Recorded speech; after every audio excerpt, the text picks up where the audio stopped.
어느 대학교 철학과 윤리학 기말고사에 이런 시험 문제가 나왔습니다. 용기에 대하여 논하라. 오픈북 테스트였기에 한숨 소리가 간간히 들리긴 했지만 모두들 열심히들 책을 뒤적이면서 답을 찾아 쓰기에 바빴습니다. 그런데 갑자기 강의실 한 구석에서 한 학생이 시험 시작 5분도 채 안 되었는데 책가방을 들더니 시험지를 내고는 당당히 나가는 것이었습니다. 조교를 비롯해 모든 학생의 이목이 쏠렸죠. 동시에 모두들 같은 생각을 했습니다. 에이구 미친놈, 오픈북 테스트인데 뭐라도 좀 쓰고 나가지. 그런데 나중에 그 녀석에게 물어보니까 그 시험에서 유일하게 A 학점을 받았습니다. 도대체 용기에 대해 논하라 하는 이 문제에 뭐라고 썼기에 그랬는가 했더니 이렇게 쓰고 나왔답니다. 바로 이런 것. 5글자로 끝내버렸답니다. 신앙에 대해 논하라는 과제가 주어질 때 수많은 말들과 수많은 이론들과 수많은 설명보다 때로는 말이죠. 이렇게 바로 이런 것이라고 짧고 분명하게 보여줄 수 있는 신앙인이 되기를 소망합니다. 자, 이렇게 신앙이 뭐냐라는 물음에 바로 이런 것이라고 답해야 하는 2023년 마지막 주일, 마지막 날이 되었습니다. 지난 1월 1일 새해 예배 때 빌었던 소원들 어떻게 되었습니까? 그대로 이루어졌습니까? 아마도 이름을 받은 분들도 있겠지만 아직 응답이 없는 분들도 있을 겁니다. 오히려 엉뚱한 응답이 주어져서 당황하는 사람들도 있을 겁니다. 소원대로 응답을 받은 사람들은 더욱 감사하는 생활을 해야 할 것이고 응답받지 못한 사람들은 더욱 기도에 힘써 소망을 가져야 할 것이고 엉뚱한 응답을 받아 당황하는 사람들은 곰곰이 주님의 뜻을 생각해보고 그 길을 찾아가야 할 것입니다. 물론 이것은 기도하며 최선을 다해온 사람들에게 해당되는 말입니다. 최선을 다하지도 않고 이런 자격도 없는 거죠. 그런데 최선을 다했는데도 열심히 기도했는데도 이루어지지 않거나 엉뚱한 결과가 주어지는 이유들이 뭘까요? 왜 그런 일들이 일어날까요? 사도 바울, 자칭 이방인의 사도라고 하면서 이방 선교, 즉 세계 선교를 위해서 힘쓴 인물입니다. 모두 3차례에 걸쳐서 세계 선교를 하여서 많은 교회를 세웠고 마침내 당시 세계의 중심지요 끝이라고 여기던 로마에까지 가서 전도를 하고 그곳에서 순교한 인물입니다. 그는 선교의 열에 불타던 사람이었고 자신의 말대로 표현하면 예수에 미친 사람이었습니다. 이런 사도 바울이 제2차 세계 전도 여행을 떠났을 때 일어난 일이 오늘 성경 본문의 내용입니다. 오늘날처럼 교통이 발달하지도 않은 시절에 여기저기 걸어서 여행을 하며 전도하던 바울은 생각합니다. 이런 식으로 여기저기 돌아다니며 전도하다간 어느 세월에 땅끝까지 복음을 전할 수 있을까? 이럴 게 아니라 지혜롭게 해야겠다. 그래서 그는 당시 중요한 도시들이 모여있는 아시아 지역을 집중 전도하기로 마음먹습니다. 이 지역의 중심적인 큰 도시들을 복음화하면은 자연히 그 주변 지역으로 복음이 퍼져나갈 것으로 판단했기 때문이죠. 그래서 아시아로 들어가려고 합니다. 아시아란 오늘날 우리가 사는 이 아시아를 말하는 것이 아니고 소아시아, 그러니까 터키 남서부 쪽을 말합니다. 이곳은 당시 세계 상황으로 보아서 상당히 중요한 지역이었으며 에베소가 그 중심 수도였고 그 외에 큰 도시들이 여럿 있었습니다. 이런 바울의 선교 전략은 적중하여서 이 지역의 후대에 세워진 교회들, 얼마나 큰 교회들이 생겼는지 모릅니다. 요한계시록에 나오는 7교회, 에베소, 서마나, 버가모, 두아드라, 사데, 빌라델비아, 라우디게아 모두 이 지역의 교회들입니다.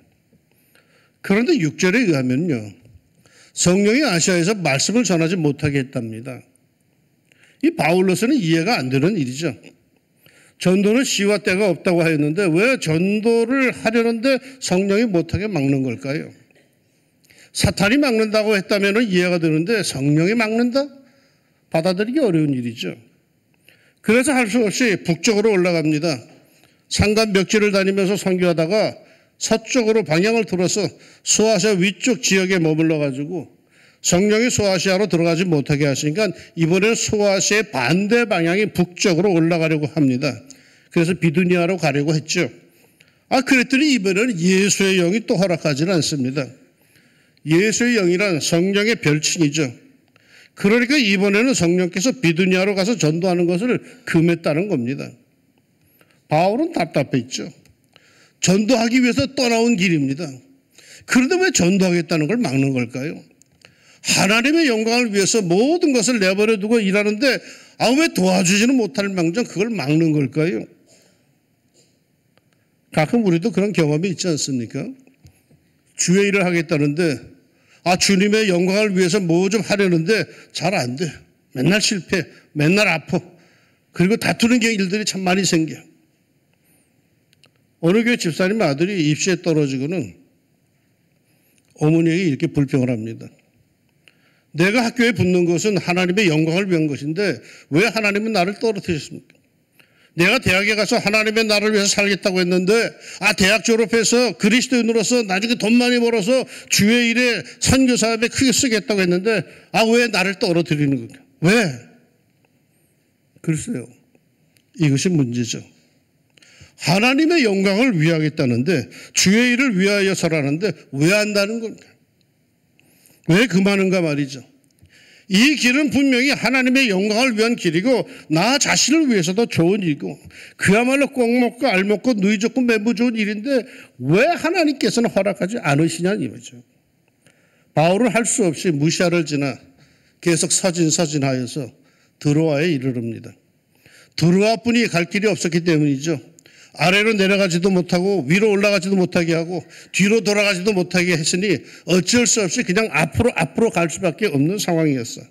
그래서 계속해서 서쪽으로 해서 가다 보니까 바다가 나와요. 드로아라는 도시가 나옵니다. 드로아는 육지 끝이에요. 해변 도시예요. 거긴 땅 끝이에요. 땅 끝이라 하면 절망을 뜻하는 거죠. 더 나갈 데가 없는데요. 사도 바울은 정말 하나님의 인도를 이해할 수가 없었습니다. 왜 할 일이 많은 소아시아 지역으로 가겠다는데 그 중요한 지역은 못 들어가게 계속 막으시고 할 일도 없어 보이는 아시아의 끝인 이곳으로 인도를 하셨을까? 내가 주를 위해서 일함에 있어서 그처럼 원하던 것은 못 들어가게 하시고 왜 나를 이렇게 엉뚱한 곳으로 인도해 가셨을까? 남들이 보기에도 그토록 소망하고 기도하고 열심을 내는 자신의 소원을 이루어 주시는 것이 더 좋을 텐데 은혜스러울 텐데 왜 하나님께서는 도리어 정반대의 상황으로 나를 몰고 가셨는가 말이요. 만인이 자기가 하나님을 위해서 일하고 있는 사람인 것을 다 아는데 그래서 내가 잘 되면 세상 사람들이 하나님은 과연 살아계시는구나 하면서 영광을 돌릴 텐데 왜 자신의 길을 막느냐는 말이죠. 이러한 답답한 바울에게 할 일이 없다고 여기던 드로아에서 드디어 환상이 주어집니다. 그것은 마게도냐 사람 하나가 서서 바울에게 손을 흔들며 건너와서 자기를 도와달라는 것이었습니다. 무슨 뜻일까요? 마게도냐 사람이라 하는 것은 유럽 사람, 아시아인과는 생김새가 다른 코가 크고 피부색이 흰 백인종을 말합니다. 사도 바울은 아시아인, 즉 황인족입니다. 그에게는 언제나 황인족 아시아인에게 향한 복음의 열정만이 있었을 뿐입니다. 그런데 이제 백인종, 유럽인들이 환상 중에 나타나서 바울에게 유럽으로 건너와서 도와달라고, 즉 복음을 전해달라는 선교 사역을 요청하는 겁니다. 바울, 그는 바닷가인 드로아에서 아시아의 끝이라고만 생각했지 바다를 보고 더 이상 나갈 데가 없다고 생각했지 그 건너편의 유럽은 생각조차 못했습니다. 그 건너편의 무한한 가능성을 생각지 못한 겁니다. 그런데 하나님께서는 바울 자신이 구하지도 않았는데 미처 생각지도 못했는데 선교의 삶의 최대 가치를 두고 그것에 최고의 기쁨을 누리는 사람, 예수 전하다가 죽기를 최대의 영광으로 아는 이 사람 바울에게 유럽 전도의 문을 확 열어주신 겁니다. 자기가 기도하던 대로는 전혀 이루어지지 않았는데 결국은 아주 놀라운 길로 하나님께서 인도해 가신 겁니다. 생각지도 못했던 것을 예비하고 계셨던 거죠. 자기는 자기가 기도한 대로 이루어지지 않는다고 불평하고 불안해하고 있을 그 시간에 주님께서는 그런 바울을 위해서 유럽을 준비하고 계셨던 겁니다. 열심히 두드리는데 열리지 않을 때가 있죠. 오랫동안 기도하고 기도해 왔는데 도무지 응답이 없을 때가 있죠. 확신을 갖고 두드리는데 이루어지지도 않고 엉뚱한 응답이 주어질 때가 있죠. 열심히 했음에도 불구하고 실망스러울 때가 있죠. 그것도 자신의 명예를 위해서가 아닌 주님의 나라를 위해서인데 응답하지 않으실 때가 있죠. 왜 그럴까요? 우리가 가는 길, 우리가 잘 알지 못합니다. 길찾기 게임을 해보셨습니까? 분명히 이 길이 중심부에 연결되어 있을 것 같은데 실제로 나름대로 확신을 갖고 줄을 긋다 보면 얼마 못 가서 벽이 나오곤 합니다. 인생도 그렇지 않습니까? 사랑의 미로라고 하는 노래가 있던데 사랑만이 미로가 아니라 인생 자체가 미로예요. 적어도 우리 인생들에게 있어서 말입니다. 저 앞에 무엇이 있겠다, 길이 있겠지 하는 생각으로 그저 요리조리 길을 찾아갑니다. 그러나 대부분이 예상치 못했던 벽에 부딪히고 계속 제자리 맴돌 뿐입니다. 분명한 사실은 우리는 미로 안에 있다는 것과 미로의 끝을 보지 못한다는 겁니다. 내 인생의 벽 저편을 보지도 알지도 못합니다. 그러나 하늘에 계신 내 인생을 내려다보고 계신 하나님은 나의 인생 미로 전부를 보고 계십니다. 그리고는 나를 인도하십니다. 이 신실하신 나의 인생의 인도자 하나님을 신뢰합시다. 인생의 미로에 선 우리를 향하여서 성경은 이렇게 말씀하고 있습니다. 내가 네 갈 길을 가르쳐 보이고 너를 주목하여 훈계하리로다. 네 길을 여호와께 맡기라. 그를 의지하면 그가 이루시고 내 의를 빛같이 나타내시며 내 공의를 정오의 빛같이 하시리로다. 두드리다가 안 될 때 여러분 잠시 생각해 봅시다. 그리고 눈을 현실에서 내 영혼의 목자 그 능하신 하나님께로 돌립시다. 이러한 때일수록 현실에 문제에 집착하다 보면 그것은 더욱더 커질 것이고 마침내 감당할 수 없는 엄청난 문제덩어리로 자신을 누르게 될 것입니다. 오직 우리의 초점은 하나님께로 향합시다. 하나님의 약속의 말씀으로 향합시다. 그리할 때 어려운 고비를 넘기며 계속 나아갈 것이고 마침내 하나님의 또 다른 선한 뜻을 우리는 알게 될 것입니다. 자기 기도대로 자기 소원대로 오래 이루어지지 않았다고 낙심하지 마세요. 보다 나은 것을 주님께서 보시고 자신을 이끄시며 훈련시키고 있음을 믿고 오직 끝까지 말씀에 순종하여 참된 그리스도인으로 살아갑시다. 세계적인 땅콩 생산지인 미국의 엘라바마 그 주의 엔터프라이즈에는 이러한 기념비가 있다고 합니다. 우리는 목화를 갉아먹던 벌레에게 감사한다. 이 벌레는 우리에게 번영의 계기가 되었고 하면 된다는 신념을 심어주었다. 목화 벌레들이여 다시 한번 그들에게 감사한다. 이 무슨 소린가 하면은 엘라바마주는 19세기까지만 해도 목화 생산의 주된 사업이었습니다. 그런데 1895년 난데없이 목화 벌레 떼가 나타나더니 목화를 갉아먹기 시작합니다. 이 벌레로 인해서 그의 농사는 완전히 망쳐버리고 말았답니다. 힘겨운 한 해를 겨우겨우 보냈는데 그 다음 해에도 또다시 이 목화 벌레가 떼를 지어서 극성을 부려서 많은 농장이 파산 위기에 처하게 됩니다. 심각한 위기 상황에서 엘라바마주의 목사와 성도들은 예배당에 모여서 함께 간절히 하나님께 기도하기 시작합니다. 그러는 중에 그들은 성령의 감동 속에 하나님께 말씀을 하나 받습니다. 로마서 8장 28절 우리가 알거니와 하나님을 사랑하는 자 곧 그의 뜻대로 부르심을 입은 자들에게는 모든 것이 합력하여 선을 이루느니라. 기도해도 없어지지 않던 목화벌레 때 때문에 마음 상했던 이 농민들, 그래서 은근히 하나님을 원망하던 농민들은 이제 하나님께 원망하지 않고 그들에게 시련을 주신 하나님께 감사하며 기도하기 시작합니다. 그러고는 얼마 못 가서 그들은 새로운 아이디어를 잡게 됩니다.